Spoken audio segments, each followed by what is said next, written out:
ஒரு பெண்ணை பற்றி ஒரு விடயம் பேச பொருளாக வருகிறது என்றால் பெண்கள் அதை பற்றி பேசக்கூடாது. இன்னொரு ஃபேக் ப்ரொஃபைலில் இருந்து அவர்கள் அந்த விடயத்தை செய்கிறார்கள் என்று சொன்னால், இலங்கைக்கு வெளியில் இருந்து அந்த விடயத்தினை செய்கின்றார்கள் என்று சொன்னால், அலுவலகங்களில் கூட மேலதிகாரிகளால் பெண்கள் அவ்வாறான ஒரு துன்புறுத்தல்களுக்கு தங்கள் வீட்டு பெண்களை பற்றி அவர்கள் கதைப்பார்களா? இல்லை. பெண்களுடைய பாதுகாப்பு தொடர்பில் இந்த நாட்டில் இருக்கக்கூடிய சட்டங்களுடைய வகைப்பாகத்தை நீங்கள் எப்படி புரிந்து கொள்கிறீர்கள்? அந்த தவறு ஆண் பெண் 2 பேருக்கும் இடையில் நடைபெற்றிருந்தால் கூட அந்த ஆணை பற்றின அவதூறை எங்களுடைய சமூகத்தில் வெளிக்கொணர்வது இல்லை. நீங்கள் என் மீது ஒரு வீண் பழியை சுமத்துகிறீர்கள் என்றால் உங்களிடம் அதற்கான ஆதாரங்கள் இருக்கிறதா இல்லையா என்கிற ஒரு விடயத்தை நாங்கள் பார்க்க வேண்டும். ஒரு ஆதாரமற்ற நிலையிலே அப்போ சைபர் கிரைம் யூனிட்ல போய் அவர்கள் ஒரு முறைப்பாட்டை செய்கின்ற பொழுது அந்த சைபர் கிரைம் யூனிட்ல இந்த விவாகரத்து வழக்குகள் தவிர்த்து ஒரு பெண் நீதிமன்றத்தை அணுகிய வரலாறு அல்லது சம்பவம் பதிவாகி இருக்கிறதா எங்களுடைய பிரதேசத்திலே? இந்த அட்ரஸ் ஐபி அட்ரஸ்ன்னு சொல்லுவாங்க, அதை கண்டுபிடித்து அதை அவர்கள் பிளாக் செய்வார்கள். அதில் இருக்கின்ற அந்த செய்திகளை வார்த்தைகளால் அவர்களை சீரழிக்கின்ற ஒரு நிலைமை காணப்படுகிறது. தேவையற்ற வதந்திகளை பரப்புகிற நிலைமை காணப்படுகிறது. இப்படியான சம்பவங்களை நீங்கள் உங்களுடைய இந்த வழக்குகள், நீங்கள் சந்தித்த வழக்குகளை சந்தித்திருக்கிறீர்களா?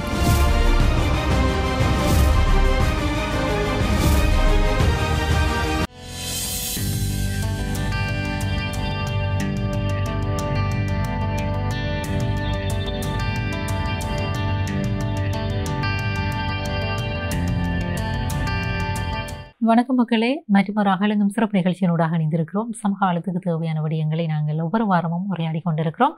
இன்றைக்கு சமூக வழியிலே அதிகமாக பேசப்படுகிற விடயங்கள் இந்த பெண்கள் சார்ந்திருக்கக்கூடிய பெண்கள் மீது நிகழ்த்தப்படுகிற வன்முறை சம்பவங்கள் அதிகமாக பதிவு செய்யப்படுகின்றன. அது மட்டுமன்றி இப்படியான சம்பவங்கள் நிகழ்த்தப்படுகிற போது அவை தொடர்பாக உரையாடுகின்ற அந்த தன்மை என்பதும் அதிகமாக இருக்கிறது. இது பல்வேறு சாதகமான பாதகமான விளைவுகளை சமூகத்தில் ஏற்படுத்துகிறது என்பது பொதுவான அவதானிப்பு. இப்படி இருக்க இன்றைக்கு இவை சார்ந்திருக்கக்கூடிய விடயங்களைத்தான் நாங்கள் அதிகமாக பேச போகிறோம். மிக முக்கியமாக பெண்களும் சட்டமும், இந்த சட்டம் சார்ந்திருக்கக்கூடிய நடைமுறைகள் அதுவும் இலங்கையில் எப்படி இருக்கின்றன, பெண்கள் சார்ந்திருக்கக்கூடிய பெண்கள் மீது அவதூறுகள் நிகழ்த்தப்படுகிற போது எப்படி பெண்கள் அவற்றை அணுக வேண்டும், இப்படியான ஒரு தெளிவுபடுத்தல் காலத்தினுடைய தேவையாக இருக்கிறது.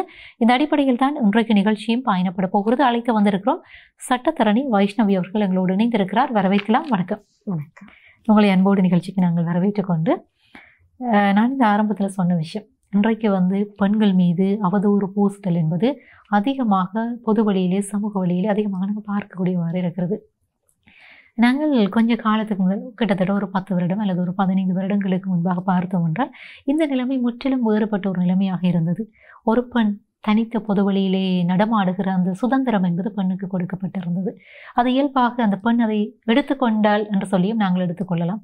இப்படியெல்லாம் இருக்கிற போது இன்றைக்கு பெண்கள் மீது அதிகமாக நிகழ்த்தப்படுகிற வன்முறை, அந்த வன்முறை என்று நாங்கள் சொல்லுகிற போது அது உடல் மீது நிகழ்த்தப்படுகிற வன்முறை, வார்த்தை பிரயோகங்களால் நிகழ்த்தப்படுகிற வன்முறை, பெண்களை ஏதாவது ஒரு இடத்திலே தாழ்த்த வேண்டுமாக இருந்தால் பெண்ணுடைய நடத்தையை குறிவைக்கின்ற தன்மை என்பது இன்றைக்கு அதிகமாக இருக்கிறது.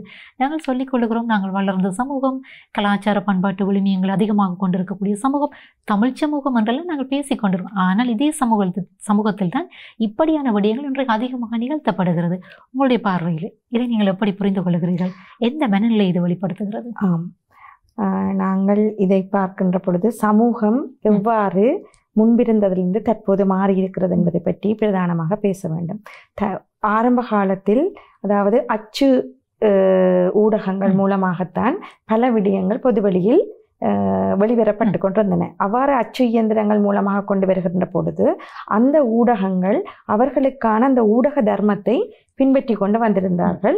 ஒரு செய்தியை வெளியிடும் போது கூட அவர்கள் அந்த செய்தியை வெளியிடுவதற்கான நாகரிகம், அது எவ்வாறு தர்மமாக இருக்கும், ஒருவரது தனிப்பட்ட விடயத்தை அது பாதிக்குமா, அது எவ்வாறு சமூகத்தில் பிரதிபலிக்கும் என்ற விடயங்களை கவனத்தில் கொண்டுதான் அந்த அச்சு ஊடகங்கள் மூலமாக செய்திகள் பரிமாறப்பட்டு கொண்டிருந்தோ அல்லது வெளியிடப்பட்டு கொண்டிருந்தன. ஆனால் தற்பொழுது ஏற்பட்டிருக்கின்ற இந்த தொழில்நுட்ப வளர்ச்சி, உலகமயமாக்கல் மூலமாக சமூக வலைத்தளங்களுடைய பாவனை அதிகமாக இருக்கின்றது. அது மட்டும் இல்லாமல் பல தரங்களிலான சமூக வலைத்தளங்கள், பல வகைகளிலான சமூக வலைத்தளங்களுடைய பாவனை அதிகரிக்கப்பட்டிருக்கிறது. ஆகையால் ஒரு 18 வயதுக்கு நிரம்பிய ஒருவர் இயல்பாகவே ஒரு சுதந்திரமாக சமூக வலைத்தளத்தை பாவிக்கக்கூடியதற்கான அவர்களுக்கான சுதந்திரம் ஏற்பட்டிருக்கிறது. அவ்வாறு சுதந்திரம் ஏற்பட்டிருக்கின்ற பொழுது எங்களுடைய சமூகத்தில் அது எவ்வாறான மாற்றத்தினை ஏற்படுத்தி இருக்கின்றது என்பதையும் நாங்கள் பார்க்க வேண்டும். எங்களுடைய சமூகமானது ஆரம்ப காலத்தில் எங்களுக்கு இருந்த இந்த போர்ச்சூழல், எங்களுடைய வாழ்வியல் கட்டமைப்புகளால இந்த சமூக ஊடகங்களுக்கான பாவனை எங்களிடையே குறைவாக இருந்தது. தற்பொழுது இந்த சமூக ஊடகங்களுக்கான பாவனை இலகுவாக இருக்கின்ற காரணத்தினால அனைவரும் அவ்வாறான செய்திகளை எழுதக்கூடிய ஒரு நிலைமை ஏற்பட்டிருக்கின்றது. அப்ப ஊடகவியலாளர்கள் மட்டுமல்ல, ஒரு தனிநபர் கூட தான் விரும்பியவாறு விரும்பிய பதிவினை தன்னுடைய ஒரு வலைத்தளத்தில் எழுதக்கூடியவாறு இருக்கின்றது.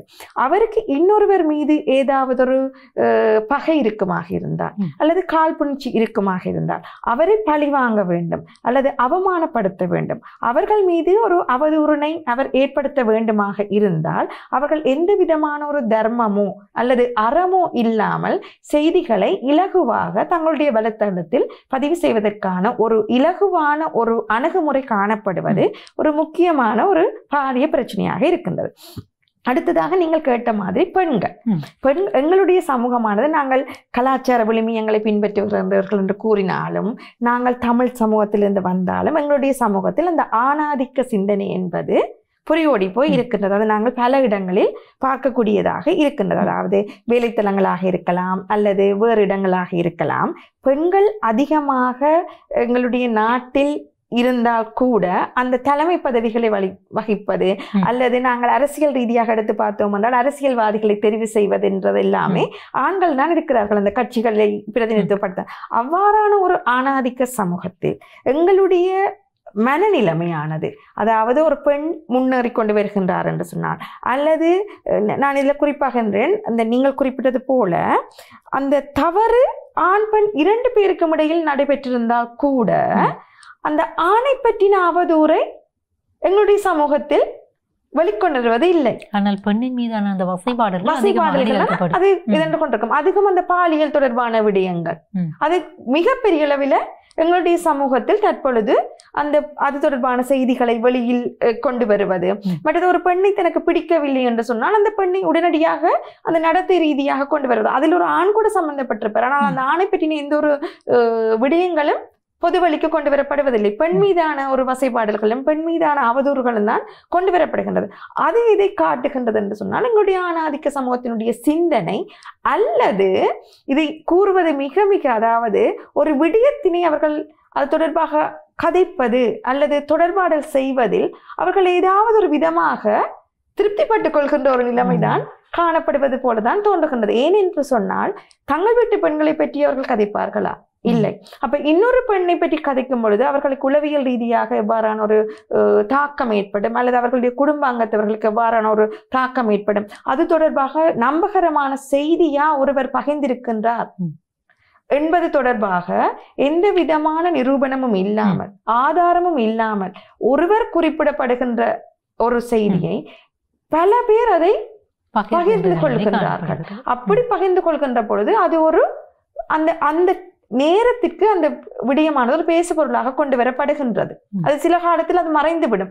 ஆனால் அந்த பெண்ணுக்கு அது எவ்வாறான பாதிப்பு ஏற்படுகின்றது, அவர்கள் சில வேளையில் பாரதூரமான விபரீதமான முடிவுகளை எடுப்பார்கள். அந்த பெண் தான் அந்த குடும்பத்துக்கான ஒரு தலைமை தாங்குவராக அல்லது ஒரு வருமானம் ஈட்டக்கூடியவராக இருப்பார். அதால் எவ்வாறு பாதிக்கப்படும் என்பது எல்லாத்தையுமே நாங்கள் கணக்கில் எடுப்பவர்களாக இல்லை. ஆகையால இது ஒரு எங்களுடைய மன ரீதியாக நாங்கள் அதை செய்யக்கூடாதுன்னு சொல்லி நான் ஏற்கனவே குறிப்பிட்ட மாதிரி அந்த அச்சு ஊடகங்களில் எவ்வாறு அந்த ஊடக தர்மம் பேணப்பட்ட மாதிரி ஒவ்வொரு மனிதனுடைய மன ரீதியாகவும் அந்த தர்மம் அல்லது அறமானது பேணப்பட வேண்டியது அவசியம் என்பதுதான் தற்பொழுது இருக்கின்ற இந்த சமூக வலைத்தளங்களூடாக பாவனையாக பகிரப்படுகின்ற விடயங்கள் தொடர்பாக கவனத்தில் கொள்ள வேண்டி இருக்கின்றது. உண்மை. நீங்கள் குறிப்பிட்டதை போன்று இன்றைக்கு சமூக வழியிலே அதாவது வெளிவருகின்ற இந்த அச்சு ஊடகங்கள் தவிர்ந்த ஏனைய ஊடக பரப்புகளின் வாயிலாக வெளிவருகிற செய்திகளோ அல்லது தகவல் பரிமாற்றத்தையோ பார்க்கிற போது அவை கூட ஒரு சமூகத்தினுடைய பிரதிபலிப்பாக வெளிவருகின்றன என்கிற ஒரு எடுகோளையும் நாங்கள் எடுத்துக்கொள்ளலாம். இந்த இடத்துல இப்படியான விடயங்கள் நிகழ்த்தப்படுகிற போது நான் நேரடியாக விடயத்துக்கு வருகிறேன். இலங்கையை பொறுத்த வரைக்கும் இலங்கையினுடைய சட்டங்களிலே மிக முக்கியமாக நாங்கள் பார்க்கிற போது அதுவும் கீழ்த்தேச நாடுகளை பொறுத்த வரைக்கும் இங்கே மதம், எங்களுடைய கலாச்சாரம் இப்படியான விடயங்களுக்கு முன்னுரிமை கொடுக்கப்பட்டு தான் இந்த சட்டவாக்கங்கள் இயற்றப்பட்டிருக்கின்றன. இப்படி இருக்கிற போது பெண்களுடைய பாதுகாப்பு தொடர்பில் இந்த நாட்டில் இருக்கக்கூடிய சட்டங்களுடைய வகைப்பாகத்தை நீங்கள் எப்படி புரிந்து கொள்கிறீர்கள்? இந்த நாட்டில் நடைபெறுகின்ற குற்றவியல் சம்பந்தமான நடைமுறைகளுக்கு குற்றவியல் நடவடிமுறை கோவையும் தண்டனை சட்ட கோவையும் ஆரம்ப காலத்தில் இருந்து வந்து கொண்டிருக்கின்றன. அவற்றில் பெண்களுக்கான குற்றங்களுக்கு எதிரான நடவடிக்கைகள் பற்றியும் அதற்கான தண்டனைகள் பற்றியும் குறிப்பிடப்பட்டிருக்கின்ற போதிலும் பொதுவாகவும் எப்படியான குற்றங்கள் செயற்பட்டால் அதற்கான தண்டனைகளும் குறிப்பிடப்பட்டிருக்கின்றன. இது சாதாரணமாக நடைபெறுகின்ற குற்றங்கள் தொடர்பாக இருக்கின்றது. அதில் நாங்கள் குறிப்பாக பார்த்தோம் என்று சொன்னால் தண்டனை சட்டக்கோவையின் பிரிவு 345 ஒரு ஆபாச ரீதியான விடயங்கள் அல்லது பாலியல் ரீதியான துன்புறுத்தல்கள் அல்லது ஒரு பாலியல் ரீதியான ஹரஸ்மென்ட் என்று சொல்லப்படுகின்ற விடயங்கள், அது ஒரு தனிநபருடைய தனிப்பட்ட விடயங்களை பாதிக்கின்ற பொழுது அது தண்டனை சட்டக்கோவையில எவ்வாறான முறையில அதற்கான தண்டனையை பெற்றுக்கொள்ளலாம், அதுக்கு எவ்வாறு தண்டப்பணம் செலுத்துவது தொடர்பான விடயங்கள் கூறப்பட்டிருக்கின்றது.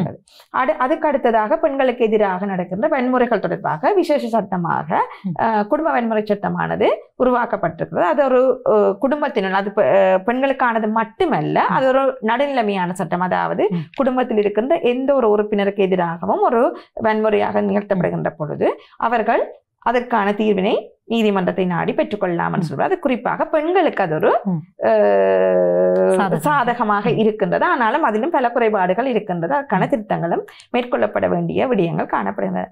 அடுத்ததாக நாங்கள் பார்த்தோம் என்று சொன்னால் ஆபாச படங்கள் தொடர்பான விடயங்கள் கட்டளை சட்டம் ஒன்று காணப்படுகின்றது.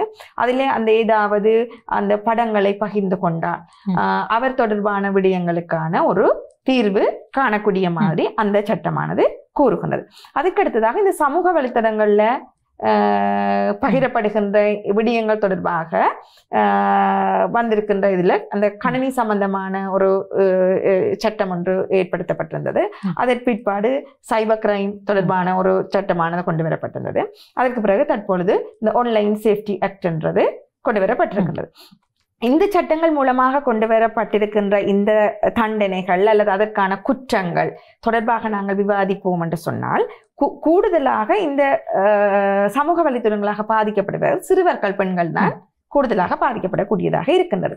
இவர்கள் எவ்வாறு தங்களுக்கான ஒரு பிரச்சனையை ஏற்பட்டால் நான் இதை 2 விதமாக பார்க்கிறேன். சமூக ரீதியாகவும் சட்ட ரீதியாகவும் அப்படி பெண்கள் இதை அணுக வேண்டும் என்று பார்க்கிறேன். முதலாவது நான் சட்ட ரீதியாக அணுகிற முறைமைகளை நான் கூறி செல்கின்றேன். தங்களுக்கு ஒரு பிரச்சனை ஏற்பட்டதுன்னு சொன்னால் எங்களுக்கான ஒரு ஆரம்ப பிரிவாக இருக்கிறது போலீஸ் நிலையத்தில் தான் நாங்கள் இதற்கான முறைப்பாட்டினை மேற்கொள்ள வேண்டும். தற்பொழுது போலீஸ் நிலையத்தில் மகளிர் சிறுவர் பிரிவு என்று சொல்லி தனியான ஒரு பிரிவு ஒன்று இருக்கிறது. அந்த பிரிவில் போய் அவர்கள் தங்களுடைய முறைப்பாட்டை செய்து அதற்கான நடவடிக்கையை பெற்றுக்கொள்ளலாம். அதற்கு அடுத்ததாக இந்த சைபர் கிரைம் யூனிட் என்றதும் இருக்கின்றது. அப்ப சைபர் கிரைம் யூனிட்ல போய் அவர்கள் ஒரு முறைப்பாட்டை செய்கின்ற பொழுது அந்த சைபர் கிரைம் யூனிட்ல பல பிரிவுகள் காணப்படுகின்றது. ஒவ்வொரு போலீஸ் நிலையத்திலையும் அதற்கான பிரிவுகள் காணப்படுகின்றது. கொழும்பில் அதற்கான பிரிவுகள் காணப்படுகின்றது. அவர்கள் என்ன செய்வார்கள் என்று சொன்னால் யார் மூலமாக இவ்வாறான ஒரு விடயங்கள் வெளிக்கொணரப்படுகின்றனோ அந்த விடயங்கள் தொடர்பாக அவர்கள் அந்த எந்த அட்ரஸ் ஐபி அட்ரஸ் என்று சொல்லுவாங்க அதை கண்டுபிடித்து அதை அவர்கள் பிளாக் செய்வார்கள். அதில் இருக்கின்ற அந்த செய்திகளை அவர்கள் நீக்கி விடுவார்கள். அதுக்கு அடுத்ததாக நாங்கள் பார்க்கின்ற விடயம் எவ்வாறு இருக்கும் என்று சொன்னால் தவறான பெயரில் ஒருவர், அதாவது அவருடைய பெயர் ஏ என்று இருந்தால் அவர் ஏ என்ற பெயரில் அந்த செய்திகளை பகிர மாட்டார். பி என்ற பெயரில் தான் அவர் அந்த செய்திகளை பகிர்வதாக காணப்படும். இது ஒரு ஆள் மாறாட்டம் என்றுதான் சொல்லப்படுகிறது. இதை தண்டனை சட்டக்கோவையின் பிரிவு 399 சொல்லுகின்றது. அப்ப எங்களுக்கு நாங்கள் ஐபி அட்ரஸை வச்சுதான் அவர் எந்த இமெயில இருந்து அதை கிரியேட் பண்ணார்ன்றதெல்லாம் கண்டுபிடிக்க முடியும். இது இப்ப அவர்கள் நாட்டுக்கு வெளியில இருப்பார்கள் என்று சொன்னால் அவர்கள் மேல் நாங்கள் ஒரு சட்ட நடவடிக்கை எடுப்பதில் சிக்கல்கள் தான் காணப்படும். ஆனால் நாங்கள் என்ன செய்யலாம்னு சொன்னால் அந்த அவர்களுடைய அந்த சமூக வலைத்தளங்களுடைய பாவனையை எங்களுடைய நாட்டுக்குள் நாங்கள் நிறுத்துவதற்கான விடயங்களை அந்த சைபர் கிரைம் யூனிட் அவர்கள் செய்வார்கள். அடுத்ததாக நாங்கள் பார்ப்போம் என்று சொன்னால் குறிப்பிட்ட ஒரு நபர் மூலமாகத்தான் இந்த பிரச்சனை வருகின்றது என்று சொல்லி எங்களுக்கு தெரிந்தால் நாங்கள் அந்த நபர் மூலமான பிரச்சனையை நாங்கள் எவ்வாறு நாங்கள் குற்றவியல் நடவடிக்கை முறை கோவையால் அதை நாங்கள் நிறுத்துகின்றோமோ அதே மாதிரி நாங்கள் குடியியல் நடவடிக்கை முறை கோவைக்குள்ளாக போய் அவர்களுக்கான அந்த மான நஷ்ட வழக்கினை போட்டு அதற்கான நஷ்டஈட்டை பெற்றுக்கொள்ளக்கூடியதாக இந்த சட்டங்கள் அனைத்தும் எழுத்தில் காணப்படுகின்றன. இந்த சட்டங்களினுடைய அந்த வினைத்திறனான செயற்பாடுகள் அல்லது அவற்றினை பாவிக்கின்ற முறைமைகள் அதுக்கூடாக பெற்றுக்கொள்கின்ற அந்த தண்டனைகள் எல்லாரும் ஒரு என்ன சொல்றது அந்த அதனுடைய காலம் நீடிப்பதாக இருக்கலாம். அவற்றில் இருக்கின்ற சில அந்த சட்டத்தில் இருக்கின்ற சில ஓட்டைகள் மூலமாக அவற்றுக்கான நிவாரணத்தை பெற்றுக்கொள்ள முடியாத ஒரு நிலைமை இருக்கலாம். உதாரணமாக நான் ஒரு விடயத்தை குறிப்பிடுகிறேன். நீங்கள் என் மீது ஒரு வீண் பழியை சுமத்துகிறீர்கள் என்றால் உங்களிடம் அதற்கான ஆதாரங்கள் இருக்கிறதா இல்லையா என்கிற ஒரு விடயத்தை நாங்கள் பார்க்க வேண்டும். ஒரு ஆதாரமற்ற நிலையிலே நீங்கள் என் மீது கொண்ட சில காட்டுணர்ச்சியாக இருக்கலாம் இல்லை ஏதோ ஒரு தேவைக்காக ஒரு குற்றத்தை சுமத்துகிற போது நான் உங்கள் மீது சட்ட நடவடிக்கை எடுக்க முடியுமா? அப்படி என்ன செய்யும்? அந்த எந்த நபர் இப்ப ஏ என்ற நபர் தான் பி என்ற நபரின் மீது குற்றத்தை சுமத்துகிறார் என்று சொன்னால் பி என்ற நபருக்கு ஏ என்ற நபர் தான் அந்த குற்றத்தை சுமத்துகிறார் என்பது தெரிந்திருக்கின்ற பட்சத்தில் ஏ என்ற நபருக்கு மேல் அவர் சட்ட நடவடிக்கை எடுக்க முடியும். நான் ஏற்கனவே குறிப்பிட்ட மாதிரி ஆள் மாறாட்டமாக இன்னொரு ஃபேக் ப்ரொஃபைலில் இருந்து அவர்கள் அந்த விடயத்தை செய்கிறார்கள் என்று சொன்னால் இலங்கைக்கு வெளியில் இருந்து அந்த விடயத்தினை செய்கின்றார்கள் என்று சொன்னால் நாங்கள் அவர்களுக்கு மீது சட்ட நடவடிக்கை எடுப்பதற்கு சிரமம் ஏற்படும் என்று அதை நாங்கள் கண்டுபிடிக்க வேண்டும். அதுக்கு எங்களுடைய இந்த சைபர் கிரைம் யூனிட்டில் இருக்கின்ற இந்த சிஐடியோ அல்லது அந்த போலீஸ் அதிகாரிகளுடைய உதவிதான் நாங்கள் பெற்றுக்கொள்ள அந்த சட்ட நடவடிக்கை எடுக்க முடியும். அந்த பி என்ற நபர் தான் அதில் முறைப்பாட்டாளராக இருக்க வேண்டும். ஏ என்ற நபர் அதை செய்கிறார் என்பது அவருக்கு தெரிந்திருக்க வேண்டும். தெரிந்திருக்காத பட்சத்தில் தான் இந்த சட்ட நடவடிக்கை எடுக்கிறதுல சிரமங்கள் இருக்கிறது. இப்போ எங்களுடைய சந்தேகத்தினுடைய அடிப்படையில் எப்படி செய்ய முடியுமா? உதாரணமாக நீங்கள் குறிப்பிட்டதை போன்ற ஏ என்கிற நபர் இப்படியான செயற்பாடுகளை செய்கிறார் என்று பி என்கிற நபருக்கு சந்தேகம் எழுகிற போது பி என்கிற நபர் ஏயின் மீது சட்ட நடவடிக்கைகளை நாட முடியுமா? போலீஸ் நிலையத்தில் போய் முறைப்பாடு செய்து இவர்கள் மேலே எனக்கு சந்தேகம் இருக்கிறது என்று சொன்னால் போலீசார் அவரை கூப்பிட்டு விசாரிப்பார்கள். அவன் பாவிக்கின்ற அந்த சமூக வலைத்தளத்தினுடைய அந்த முகவரிகள் அவற்றை எல்லாம் இதண்டு அதன் மூலமாக ஒரு இன்வெஸ்டிகேஷனுக்கு போய் அவர் தான் அதை செய்கிறார் என்றது நிரூபிக்கின்ற பட்சத்தில் அதன் பிற்பாடுதான் அவருக்கு மீதான சட்ட நடவடிக்கைகளுக்காக நீதிமன்றத்துக்கு செல்ல முடியும். அது வரைக்கும் அந்த விசாரணை எவ்வளவு காலம் என்பது நான் குறிப்பிட முடியாது. என்னன்னு சொன்னால் எனக்கு வந்த அனுபவங்களின் ஊடாக இவ்வாறான முறைப்பாடுகள் செய்யப்பட்டு இதற்கு ஆன்லைன்லேயே முறைப்பாடுகள் செய்ய முடியும் என்று சொல்லி ஒரு ஆன்லைன் அட்ரஸ் ஒன்று வெப்சைட் ஒன்று கொடுக்கப்பட்டிருக்கிறது. ஆனால் அந்த முறைப்பாடுகளுக்கு பதில் வரவில்லை. அந்த தொலைபேசி இலக்கத்துக்கு தாங்கள் அழைப்படுத்தால் அந்த தொலைபேசி இலக்கத்திலிருந்து சரியான முறையில் தங்களுக்கு மறுமொழி அளிக்கப்படவில்லை.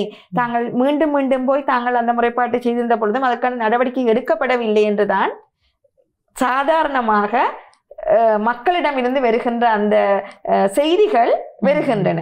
அப்ப எவ்வளவு காலம் எடுக்கும் என்பது அதாவது எங்களுடைய நாட்டில ஒரு ஆரோக்கியமான சமூகம் இருக்க வேண்டும் என்றது அரசாங்கத்தினுடைய ஒரு அவாவாக இருக்கின்ற பட்சத்தில் தான் இப்படியான சமூக அறம் தாண்டிய விடயங்கள் அல்லது சமூகத்தை பாதிக்கக்கூடியான விடயங்களை நிறுத்த வேண்டும் என்ற பட்சத்தில் தான் அந்த சட்டம் விரைவாக செயற்பட முடியும். இது சமூகம் வேறு சட்டம் வேறு.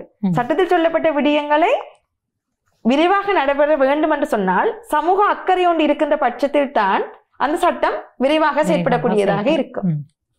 இப்படி இருக்க நீங்கள் இன்னொரு விடயத்தையும் குறிப்பிட்டீர்கள். இப்படியான விடயங்கள் நிகழ்த்தப்படுகிற போது பெண்கள் மீதான இப்படியான அவதூறுகள் வன்முறைகள் நிகழ்த்தப்படுகிறது. சமூக ரீதியாக எப்படி அணுக வேண்டும்? சட்டத்திற்கு புறம்பாக சமூகம் என்கிற ஒரு மிகப்பெரிய ஒரு அடிப்படை இருக்கிறது எங்களிடத்துல. சமூக ரீதியாக நாங்கள் பார்க்கின்ற பட்சத்துல பெண்கள் இன்றும் தங்கி வாழ்கின்ற ஒரு நிலைமைதான் காணப்படுகின்றது. குடும்பத்தில் அப்பாவாக இருக்கலாம், அண்ணனாக இருக்கலாம், தம்பியாக இருக்கலாம், சகோதரர்களாக இருக்கலாம், பிள்ளையாக இருக்கலாம். காலத்துக்கு காலம் நாங்கள் தாய்வழி சமூகம் என்று சொல்லிக்கொண்டு வந்த போதிலும் நாங்கள் அந்த தாய்வழி சமூகத்தில் இருந்து விலகி நாங்கள் தற்பொழுது ஒரு தங்கி வாழ்கின்ற ஒரு நிலைமைதான் எங்களுக்கு ஏற்பட்டிருக்கிறது. அவ்வாறு தங்கி வாழ்கின்ற பொழுது ஒரு பெண்ணுக்கு மீது ஒரு அவதூறு பரப்புகின்ற பட்சத்தில் அந்த குடும்பத்தினர் அந்த பெண்ணை எவ்வாறு பாதுகாக்கிறார்கள் என்பதுதான் நாங்கள் முதலாவதாக பார்க்க வேண்டிய விடயம். அதற்கு மேலாக அந்த பெண் அந்த விடயத்தினை எவ்வாறு கையாளதற்கான பக்குவம் இருக்கின்றது என்பதை நாங்கள் பார்க்க வேண்டும். அதை நாங்கள் சிறு வயதிலிருந்தே வீடுகளுக்குள் பெண் பிள்ளைகளுக்கு இதை சொல்லிக் கொடுக்க வேண்டும் என்று சொன்னால், நீங்கள் குறிப்பிட்டது மாதிரி ஒரு 10 வருடங்களுக்கு முன்னரோ 15 வருடங்களுக்கு முன்னரோ எங்களுடைய சமூகம் இருந்த அந்த உளவியல் மனப்பாங்கை விட நாங்கள் தற்பொழுது உலகம் வளர்ந்து கொண்டு போகின்றது. உலகம் நாசாவிலிருந்து விண்வெளி வரைக்கும் போய்கொண்டிருக்கின்றது. ஆனால் நாங்கள் தற்பொழுது வரைக்கும் வேறு ஏதோ ஒரு விதத்தில் தான் எங்களுடைய சமூக கட்டமைப்பு போய்கொண்டிருக்கின்றது. அதாவது அது பேசப்பட முடியாத ஒரு விடயமாக அநாகரிகமான ஒரு முறையில போய்கொண்டிருக்கின்றது. ஆகையால நாங்கள் எங்களுடைய சமூகத்துக்கு ஏற்ற மாதிரி எங்களுடைய பெண் பிள்ளைகளுக்கு அந்த உறுதியான ஒரு மனப்பாங்கினை நாங்கள் சின்ன வயதிலிருந்தே நாங்கள் கொடுக்க வேண்டும். அப்ப அந்த பெண் எவ்வாறு அந்த விடயத்தை கையாளுகிறார் என்பது தொடர்பாக இருக்க வேண்டும். அடுத்ததாக நான் குறிப்பிட்ட மாதிரி அந்த பெண்ணுக்கு அந்த குடும்பத்திலிருந்து கிடைக்கின்ற அந்த ஆதரவு எவ்வாறு அமைய வேண்டும் என்பது தொடர்பாக அந்த குடும்பத்தினருக்கு ஒரு விழிப்புணர்வு இருக்க வேண்டும். மூன்றாவதாக அந்த பெண் தொடர்பான விடயங்கள் இப்பொழுது அவதூறாக வருகின்ற பொழுது சமூகத்திற்கான ஒரு பொறுப்புணர்வு ஒன்று இருக்கின்றது. அதாவது சமூகத்தில் இருப்பவர்கள் அந்த விடயங்களை நாங்கள் பகிரலாமா, பகிரக்கூடாதா, அது தொடர்பாக நாங்கள் கதைக்கலாமா, கதைக்க கூடாதா என்ற அந்த சமூக அக்கறை இருக்க வேண்டும். நாங்கள் யாரை பற்றியாவது ஒரு செய்கிறோம், நீங்கள் குறிப்பிட்டது போல கலாச்சாரம் மத ரீதியாக நாங்கள் காலங்காலமாக ஆண்ட பரம்பரை என்று சொல்லிக் கொண்டிருக்கின்ற எங்களுடைய தமிழ் சமூகத்தில் இருக்கிற பெண்களை பற்றி அதே தமிழ் சமூகத்தில் இருக்கிற நாங்கள் பேசிக்கொண்டிருக்கின்றோம். அதில் ஆண்களும் அடக்கம் பெண்களும் அடக்கம். இதில் நான் இன்னொன்று குறிப்பிட்ட ஒரு பெண்ணை பற்றி ஒரு விடயம் வருகின்றது என்றால் இன்னொரு பெண் அந்த பெண்ணுக்கு பக்கபலமாக இருக்க வேண்டும். அது மிக மிக முக்கியமான விடயம். பெண்கள் முதலாவது ஒரு பெண்ணை பற்றி ஒரு விடயம் பேச பொருளாக வருகிறது என்றால் பெண்கள் அதை பற்றி பேசக்கூடாது. அந்த பெண்ணுக்கு எப்பவுமே ஆதரவாக இருக்க வேண்டும். அடுத்ததாக நான் ஏற்கனவே குறிப்பிட்டது போல சமூக அக்கறையுடன் நாங்கள் செயற்பட வேண்டும். ஏனென்று சொன்னால் ஒரு விடயத்தை நாங்கள் கதைப்பதற்கு ஆர்வமாக இருக்கிறது அல்லது சமூகத்தில் அதுக்கு ஒரு பேசு பொருளாக இருக்கிறது என்பதற்காக நாங்கள் சாதாரணமாக அதை பகிரக்கூடாது. அதனுடைய நம்பகத்தன்மையை நாங்கள் அறிந்து கொள்ள வேண்டும். அல்லது அது தொடர்பாக சமூகத்தில் என்ன பிரச்சனைகள் ஏற்பட போகின்றது என்பதை பற்றி நாங்கள் அறிந்து சமூக அக்கறை உள்ளவர்களாக அதை பகிர்வதை நாங்கள் நிறுத்த வேண்டும். இன்னொரு விடயம் குறிப்பிட வேண்டும் என்று சொன்னால் ஒரு விடயத்தை நாங்கள் பேசு பொருளாக அதிகரித்து கொண்டு செல்கின்றோம் என்று சொன்னால் அது கூட எங்களுடைய உள் மனதில ஏதோ ஒரு விதமான ஒரு உளவியல் தாக்கம் தான் அந்த விடயத்தை நாங்கள் அளவுக்கு அதிகமாக பேசுவதற்கு எங்களை தூண்டுகின்றது. அந்த மனப்பாங்குகள் எங்களிடம் மாற்றம் பெற வேண்டும் என்பதுதான் இந்த சமூக விஷயத்துல குறிப்பிடப்பட வேண்டியது. சமூக அக்கறை எல்லோருக்குமே சமூக அக்கறை இருக்க வேண்டும். அதே நேரத்தில் இன்னொரு விடயம் நீங்கள் குறிப்பிட்டதை போன்று ஒரு விடயத்தை நாங்கள் கதைத்து பேசி பேசி அதை சமூகத்தை அதன்பால் விருப்பமடைய செய்கிற ஒரு நிலைமையை நாங்கள் ஏற்படுத்தி விடுவோம் என்கிற ஒரு அந்த பக்கத்தையும் நாங்கள் பார்க்க வேண்டி இருக்கிறது. இப்படி இருக்க இன்னும் ஒரு மிக முக்கியமான விடயம் உங்களுடைய அனுபவத்தில் இப்படியான பெண்கள் மீது நிகழ்த்தப்படுகிற வன்முறைகள் அவதூறுகள் சார்ந்திருக்கக்கூடிய விடயத்தை நான் மிக முக்கியமாக இங்கே அறுத்து எடுக்கிறேன். வன்முறை என்கிற போது ஒரு பெண் மீது உடல் ரீதியாக தாக்கத்தை ஏற்படுத்துகிற விடயங்களை நாங்கள் ஒரு புறம் வைத்து அதை நிகழ்த்து கொண்டுதான் இருக்கிறது. எங்களுக்கு தெரியும் மிக முக்கியமாக அதுவும் இந்த இலங்கையை பொறுத்த வரைக்கும் வடகிழக்கு மாகாணங்கள் முன்னிலையில் இருக்கின்ற மாகாணங்களாக இருக்கிற மிக முக்கியமாக யாழ்ப்பாணம், கிளிநொச்சி, மட்டக்களப்பு போன்ற மாவட்டங்களில் பெண்கள் மீது நிகழ்த்தப்படுகிற வன்முறைகள் அதிகமாக பதிவு செய்யப்பட்டிருக்கின்றன. இதை பல புள்ளி விவரங்கள் மூலமாக நாங்கள் அறியக்கூடியதாக இருக்கிறது. இது ஒரு புறம். இதற்கு நாங்கள் ஆற்ற வேண்டிய தேவைகள் அதிகமாக இருக்கிறது. அது ஒரு புறம் இருக்க இன்னொரு விடயம் பெண்கள் மீது நிபுணர்களாக சொல்லப்படுகிற விடயங்கள் வார்த்தைகளால் அவர்களை சீரழிக்கின்ற ஒரு நிலைமை காணப்படுகிறது. தேவையற்ற வதந்திகளை பரப்புகிற நிலைமைகள் காணப்படும். இப்படியான சம்பவங்களை நீங்கள் உங்களுடைய இந்த வழக்குகள் நீங்கள் சந்தித்த வழக்குகளை சந்தித்திருக்கிறீர்களா? கூடுதலாக விவாகரத்து வழக்குகள் வருகின்ற பொழுது அங்கு அந்த பெண்ணின் மீது சாதாரணமாகவே அந்த ஆண் சம்பந்தப்பட்ட அந்த தரப்பினர் இலகுவாகவே இந்த பெண்ணுடைய நடத்தையை கேள்விக்குட்படுத்துகிற விடயங்கள் இருக்கும். சாதாரணமாக சொல்லிவிட்டு கடந்து போவார்கள். அங்கு இருப்பதற்கான அதை அவ்வாறு சொல்லிக்கொண்டு போகின்ற பொழுது இந்த சமூகத்தில் இருப்பவர்களும் அந்த விடயத்தை அதாவது பரப்புவது அது தொடர்பான விடயங்கள் காணப்படுகின்றது. அடுத்ததாக நாங்கள் ஏற்கனவே கதைத்தது போல ஒரு பெண்ணின் மீது யாராவது ஒருவருக்கு ஒரு காழ்ப்புணர்ச்சி இருக்கின்றது அல்லது பகை இருக்கின்றது என்று குறிப்பிடப்படுகின்ற பொழுது இலகுவாக அந்த பெண்ணை அவ்வாறான ஒரு வார்த்தை பிரயோகங்களால் பேசிவிட்டு செல்கின்ற நிலைமைகள் இருக்கின்றது. இன்னொரு விடயம் நாங்கள் எல்லாவற்றையுமே இதுல குறிப்பிட்டு செல்லலாம். அலுவலகங்களில் கூட மேலதிகாரிகளால் பெண்கள் அவ்வாறான ஒரு துன்புறுத்தல்களுக்கு நீங்கள் கூறின மாதிரி வார்த்தை பிரிவுகளான துன்புறுத்தல்களுக்கு அவர்கள் உள்ளாகுவது மற்றும் அவர்களுடைய அந்த தொலைபேசிகள் அல்லது சமூக வலைத்தளங்களான இந்த வாட்ஸ்அப் வைபர் மூலமாக அவர்களுக்கான அந்த தேவையற்ற வார்த்தை பிரிவுகளை அல்லது பாலியல் ரீதியான ஒரு வன்முறைகளை அவர்கள் செய்கின்ற நிலைமைகள் காணப்படுகின்றன. நாங்கள் பொது போக்குவரத்துகளில் எடுத்து பார்த்தோம் என்று சொன்னால் பொது போக்குவரத்தில் ஒரு பிரச்சனை கொண்டு வருகின்ற பொழுது அது அங்கு ஒரு பெண்ணாக இருப்பார் என்று சொன்னால் அந்த பெண்ணை நோக்கி விழிக்கின்ற ஒரு விடயமானது ஒரு அநாகரிகமான விடயமாகத்தான் பெண்ணை நோக்கி அவர்கள் விழிக்கின்றார்கள். இது மட்டும் இல்லாமல் எந்த ஒரு இடத்திலேயுமே ஒரு பெண்ணுடன் ஒரு ஆணுக்கு ஒரு பிரச்சனை வருகின்றது என்று சொன்னால் அவ்வாறான வார்த்தை பிரிவுகளை இலகுவாக ஆண்கள் பாவிக்கின்ற ஒரு கலாச்சாரமானது தற்பொழுது அதிகரித்து கொண்டு வருகின்றது. ஈவன் குடும்பங்களில் கூட கணவன்மாருக்கும் மனைவிமாருக்கும் பிரச்சனை வருகின்ற பொழுது கணவன்மார் மிக சாதாரணமாக அந்த பெண்கள் மீதான வன்முறைக்கு வார்த்தை பிரயோகங்களில் அவதூறாக இப்படி கதைப்பதற்காக அவர்கள் அதை பாவிக்கின்றார்கள். ஏன் இவ்வாறான ஒரு மனநிலை ஏற்படுகின்றது அல்லது எங்களுடைய சமூகம் ஏன் இவ்வாறு பெண்கள் மீது அப்படியான ஒரு வார்த்தை பிரயோகங்களை முன்வைக்கிறார்கள் என்பது மிகவும் ஒரு கவலைக்குரிய விடயமாகத்தான் இருக்கின்றது. அதே அவர்களால் நாகரிகமாக அதை ஒரு பிரயோகிக்க முடியாததாக இருக்கின்றது. உண்மை என்ன காரணம் என்பதை நாங்கள் மேற்கொண்டு முறையாட வேண்டிதான் இருக்கிறது. நான் நினைக்கிறேன் உளவியல் சார்ந்திருக்கக்கூடிய பல்வேறு காரணிகள் இவற்றுக்கு செல்வாக்கு செலுத்தும். இவை தொடர்பாக நாங்கள் நிகழ்ச்சியோடு பயணப்படுவது இன்னும் ஒரு நிகழ்ச்சியில் பயணப்படுவது பொருத்தமாக இருக்கும் என்று நினைக்கிறேன். இப்படியான சம்பவங்கள் நிகழ்கிற போது நீங்கள் சந்தித்த வழக்குகளிலே நீதிமன்றம் எப்படி அணுகுகிறது இவற்றை? சட்ட ரீதியாக பார்க்குமா அல்லது சமூக ரீதியாகவும் பார்க்குமா? சமூக ரீதியாமா விவாகரத்து வழக்குகளை பொறுத்த வரைக்கும் அதாவது குடியியல் நடவடிமுறையில கூடுதலாக இது விவாகரத்து வழக்குகள் தான் வரும். அப்படியான சொல்லாடல்கள் பிரயோகிக்கப்படுகின்ற பொழுது அது பெரிய அளவில் என்றால் அது ரெண்டு தனிப்பட்ட ஒரு குடும்ப பிரச்சனைக்குள் வருகின்ற விடயம் என்றதால அவ்வாறு குறிப்பிடப்பட்டிருந்தால் அந்த மற்ற நபர் யாரு ஒருவர் மீது குற்றச்சாட்டு வைக்கின்றாரோ அந்த நபர் அதை நிரூபிக்க வேண்டிய பொறுப்பு இருக்கும். அவ்வாறு நிரூபிக்காத பட்சத்தில் கூட அந்த மாதிரியான வழக்குகளில் மானநஷ்ட வழக்கு போட முடியாது.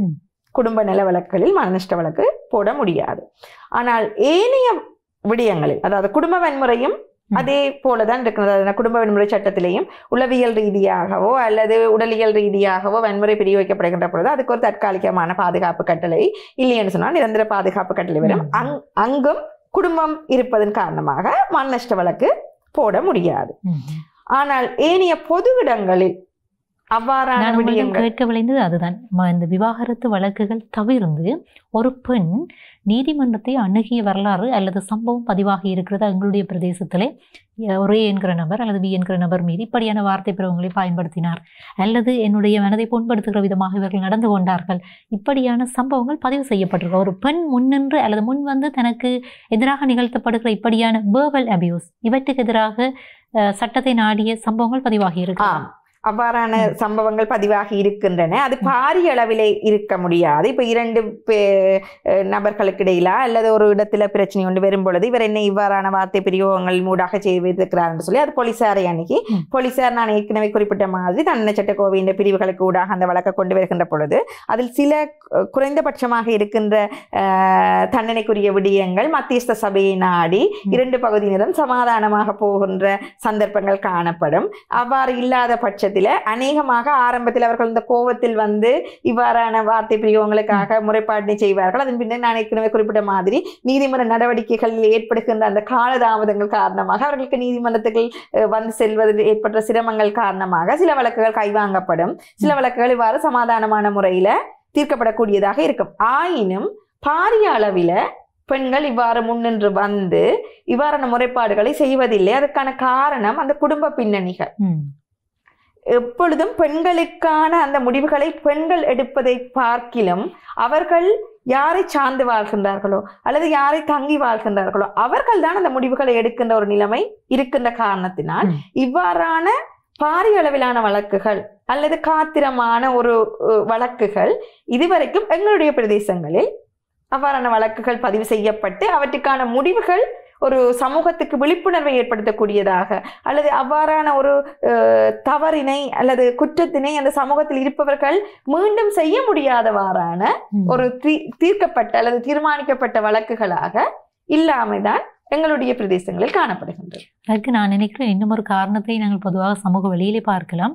பொதுவாக இப்படியாக அதாவது போலீஸ் நிலையங்களை நாடுகிறவர்கள் அல்லது நீதிமன்றங்களை நாடுகிறவர்கள் சமூகத்திலே பொருளாதார ரீதியிலே நலிவடைந்தவர்களாகவும் அவர்கள் தங்களுடைய ஏனைய விடயங்களை பற்றி சிந்திக்காதவர்களாகவும் இருப்பார்கள். அதே நேரத்தில் சற்று நாங்கள் மத்திய தர வர்க்கம் என்று எடுத்துக்கொண்டால் அவர்கள் தங்களுடைய பெயர் அங்கே இருக்கக்கூடிய சமூக நிலைமைகளை பற்றி கருத்திலே கொண்டு இப்படியான சம்பவங்களை முன்னின்று செய்கின்ற அந்த தன்மை குறைத்துக் கொள்கிற உளவியல் ரீதியாக அவர்கள் அதற்கு இன்னும் தயார்படுத்தப்படவில்லை என்றுதான் கூற. ஆனால் உண்மையிலே இது ஒரு வரவேற்கத்தக்க விடயமும் அல்ல என்பதையும் நாங்கள் இங்கே பதிவு செய்ய வேண்டும்.